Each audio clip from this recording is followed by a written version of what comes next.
Alors, je voudrais d'abord remercier les organisateurs de m'avoir invité, et bien sûr d'abord Philippe Conrad.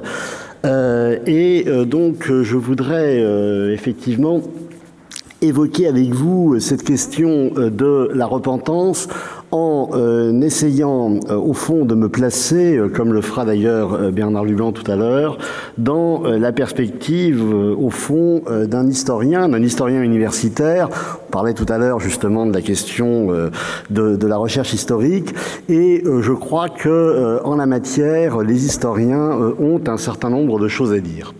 Et je voudrais commencer ce propos en rendant un hommage public et appuyé à quelqu'un dont je fus proche et qui a été en la matière un pionnier absolument incontestable.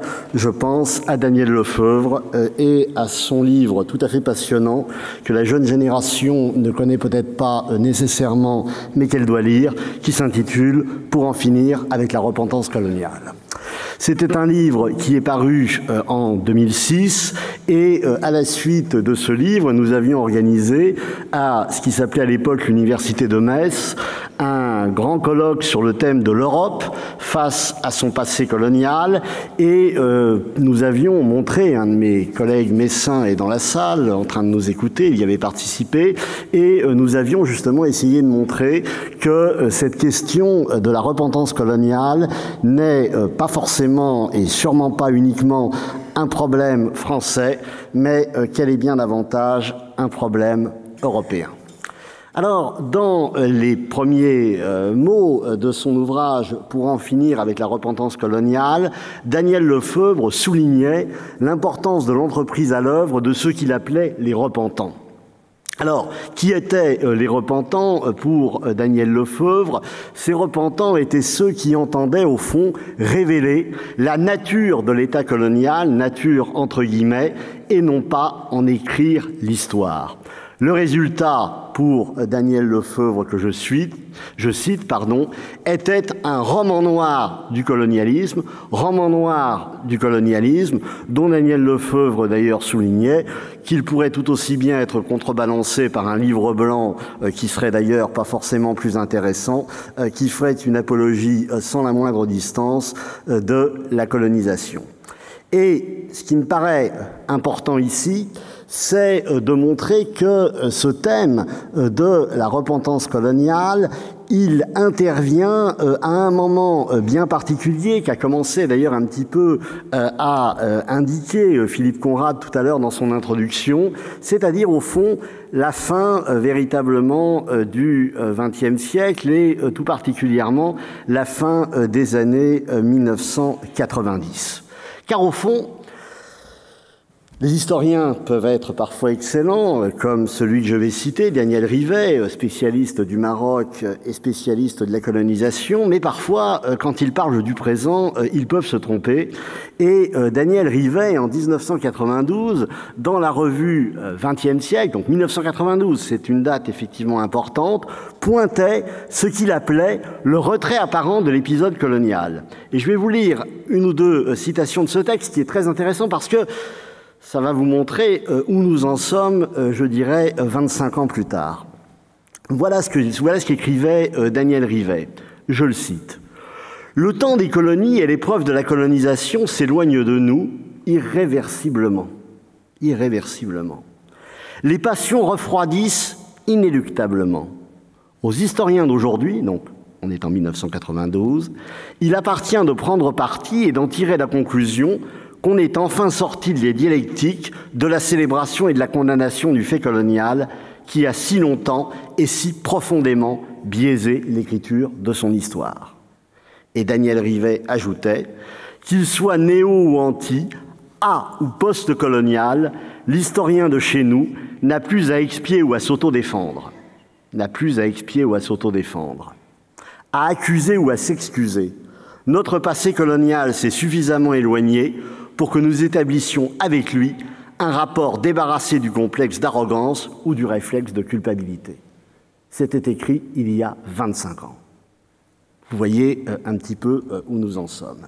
Alors, la question, évidemment, se pose de savoir Ce qui a bien pu se passer entre le début des années 1990, où ce texte est rédigé, et encore une fois par un historien universitaire tout à fait éminent, et le début des années 2000, marqué par les débats et les polémiques, en particulier sur, entre autres, on pourra y revenir, le célèbre article 4 sur le rôle positif de la colonisation à partir donc de la polémique de la loi, enfin du projet de loi de février, de la proposition de loi pardon, de février 2005, qui elle-même entendait réagir face à toute une série de polémiques et de discussions nées notamment autour du thème de la repentance, mais aussi de la pénitence. Philippe Conrad citait effectivement Pascal Bruckner et son célèbre « Le sanglot de l'homme blanc », mais Pascal Bruckner, si je puis dire, avait récidivé en 2006 en publiant « La tyrannie de la pénitence, essai sur le masochisme occidental ». Donc on est sur des textes qui remontent à 10 ans et vous voyez qu'on est sur quelque chose de comparable. Alors, que peut-on, au fond, souligner ici pour essayer de comprendre certaines choses et de comprendre comment on en est arrivé là? Je dirais que sur le plan méthodologique, il y a sans doute un premier élément qui est très important. Ce premier élément qui est très important, c'est la question de l'effacement de la chronologie et des anachronismes. Tout à l'heure, Philippe Conrad en parlait justement par rapport à une perspective plus générale qui était celle de l'histoire de France. Cette question de l'effacement de la chronologie, cette question du poids des anachronismes, il joue à plein évidemment dans le sujet qui nous occupe. Il joue à plein dans le sujet qui nous occupe, en particulier lorsqu'il s'agit, dans le cadre de ce qu'on appelle des études post-coloniales, de réfléchir sur la question, d'ailleurs parfaitement légitime, des continuités ou non entre la situation coloniale et la situation post-coloniale. Mais réfléchir, évidemment, sur la question des continuités possibles ou non, ne signifie nullement, évidemment, postuler d'une analogie entre les deux situations. Là, je cite en particulier une politiste, Marie-Claude Smuts. Il ne s'agit pas donc de postuler une analogie entre les deux situations, de faire de la reconnaissance des zones d'ombre d'une passé coloniale une question de repentance et de réparation. Et bien entendu, il ne s'agit pas non plus de tout mélanger en amalgamant la situation coloniale avec tous les débats sur les discriminations dont seraient victimes un certain nombre de Français d'origine arabe ou africaine, tout ça sur fond de débat sur l'ethnicisation. Dans ces conditions, si vous voulez, il y a véritablement à revenir sur l'importance de cette chronologie, l'importance qu'il y a également à se défier de tout anachronisme, parce que si vous ne vous défiez pas de l'anachronisme, d'abord, vous ne faites pas d'histoire, mais surtout, vous risquez de réécrire une histoire. Et de réécrire une histoire qui est en réalité assez éloignée de l'histoire telle qu'elle a pu être écrite, et je dirais sur un plan scientifique. Je pense en particulier, et là si vous lisez le livre de Lefebvre, vous aurez toute une série d'exemples, je pense en particulier par exemple sur la façon dont l'histoire de l'Algérie ou de la guerre d'Algérie a pu être écrite et répétée récemment. Je pense en particulier, et là, je vais citer le président algérien, Bouteflika, qui effectivement nous explique que l'occupation, donc la présence, de la France en Algérie, c'est une occupation. Les harkis sont des collabos, donc vous voyez bien le lien évidemment avec l'Allemagne de Hitler, et puis qui conclut, c'est un texte de 2005, qui ne se souvient des fours de la honte installés par l'occupant dans la région de Guelma au lieu-dit El Hadj Mabrek. Ces fours étaient identiques aux fours crématoires nazis. Et de même, la conquête de l'Algérie a pu être également, sous certaines plumes, au fond comparée à ce qui était le préalable des génocides européens du XXe siècle. Donc il y a ici un amalgame, évidemment, et une absence de mise en contexte tout à fait saisissante. Autre élément important sur lequel je voudrais insister, c'est la question des mémoires et de leurs implications dans la construction d'un discours historique. Et là, c'est tout à fait frappant par rapport aux années 1990. Car c'est véritablement à ce moment-là que se développe sans doute le plus, autour des années, fin des années 90, début des années 2000, la profusion, au fond, de mémoires différentes qui prétendent qu'elles seules devraient hériter du passé colonial et qu'elles seules sauraient, et là je cite l'historien Jean-Pierre Rioux, elles seules sauraient en conter l'histoire vraie.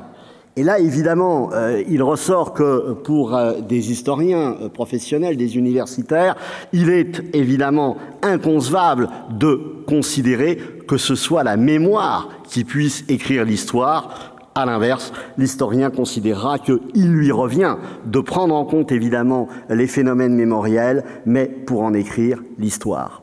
Cela étant, cette diversité des mémoires, cette opposition des mémoires, c'est une affaire, évidemment, qui a été largement étudiée et qui, en même temps, montre qu'il y a, évidemment, dans l'espace public, des distinctions opérées, notamment sur le plan médiatique, entre des mémoires qui sont jugées légitimes et d'autres qui n'auraient pas le droit de citer.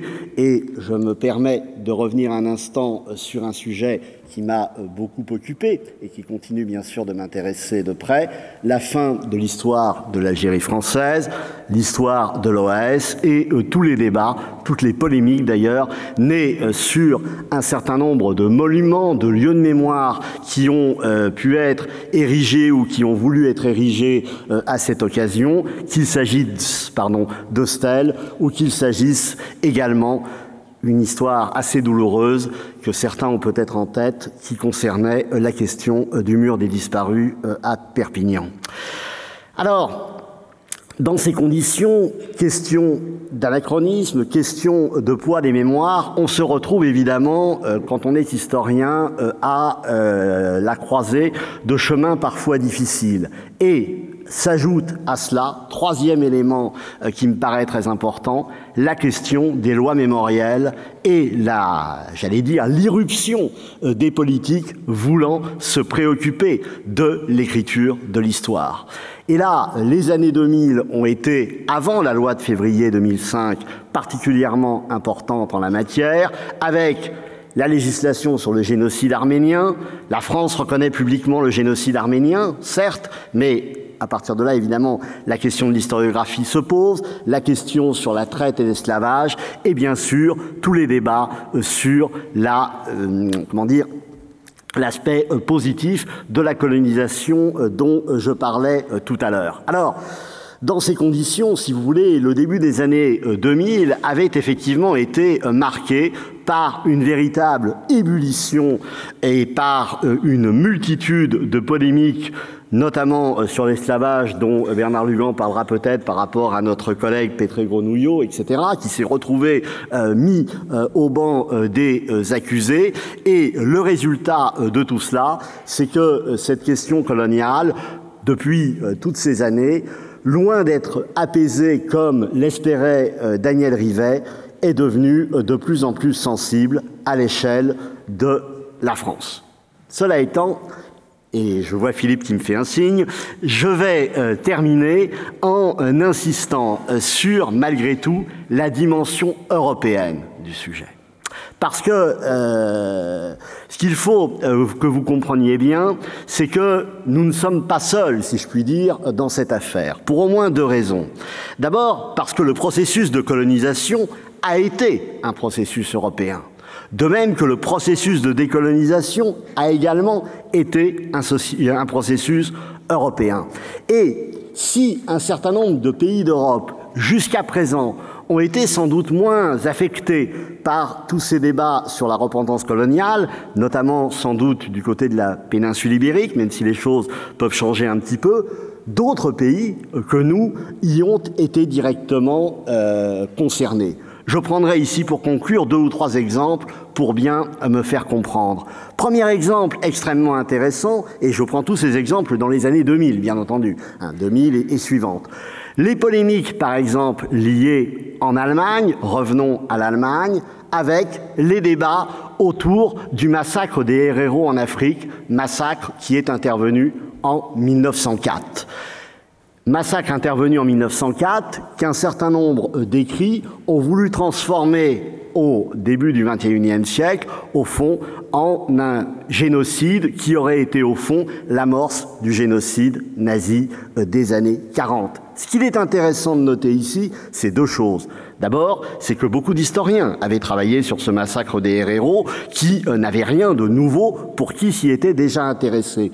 Deuxième élément extrêmement intéressant, c'est que ce massacre, il était déjà largement connu des contemporains en Allemagne au début du XXe siècle et qu'il avait suscité une multitude de polémiques. Et ce que je voudrais souligner ici, c'est que ce que l'on retrouve en Allemagne, on le retrouve en Italie, avec tous les débats sur les conséquences de la colonisation italienne en Éthiopie, mais également en Libye, avec le problème des réparations. Et je conclurai en disant que le pays qui sans doute a été le plus proche de nous dans cette histoire est la Belgique.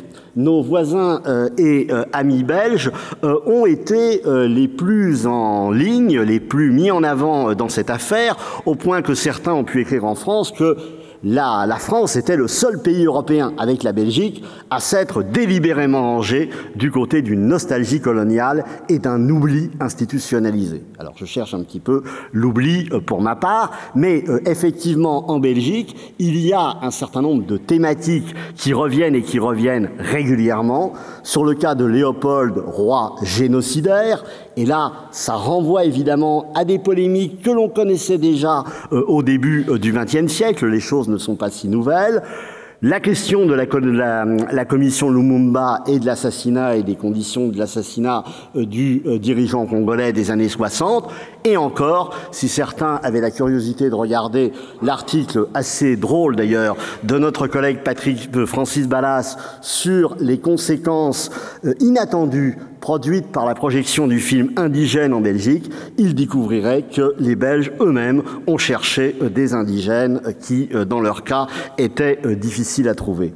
Dans ces conditions, et pour conclure, je terminerai en vous disant que cette question, effectivement, de la repentance coloniale, loin d'être un phénomène français, même si elle a, cette repentance coloniale, un certain nombre d'aspects bien particuliers qui sont ceux de notre histoire, elle est en même temps un phénomène européen, ce qui implique, pour mieux le saisir, de l'aborder à partir d'échelles différentes et de ne pas hésiter, par conséquent, à pratiquer une sorte d'histoire, pour reprendre un jargon historien d'aujourd'hui, une sorte d'histoire connectée, mais en gardant évidemment au cœur de la préoccupation les nations qui nous concernent. Je vous remercie. Un grand merci.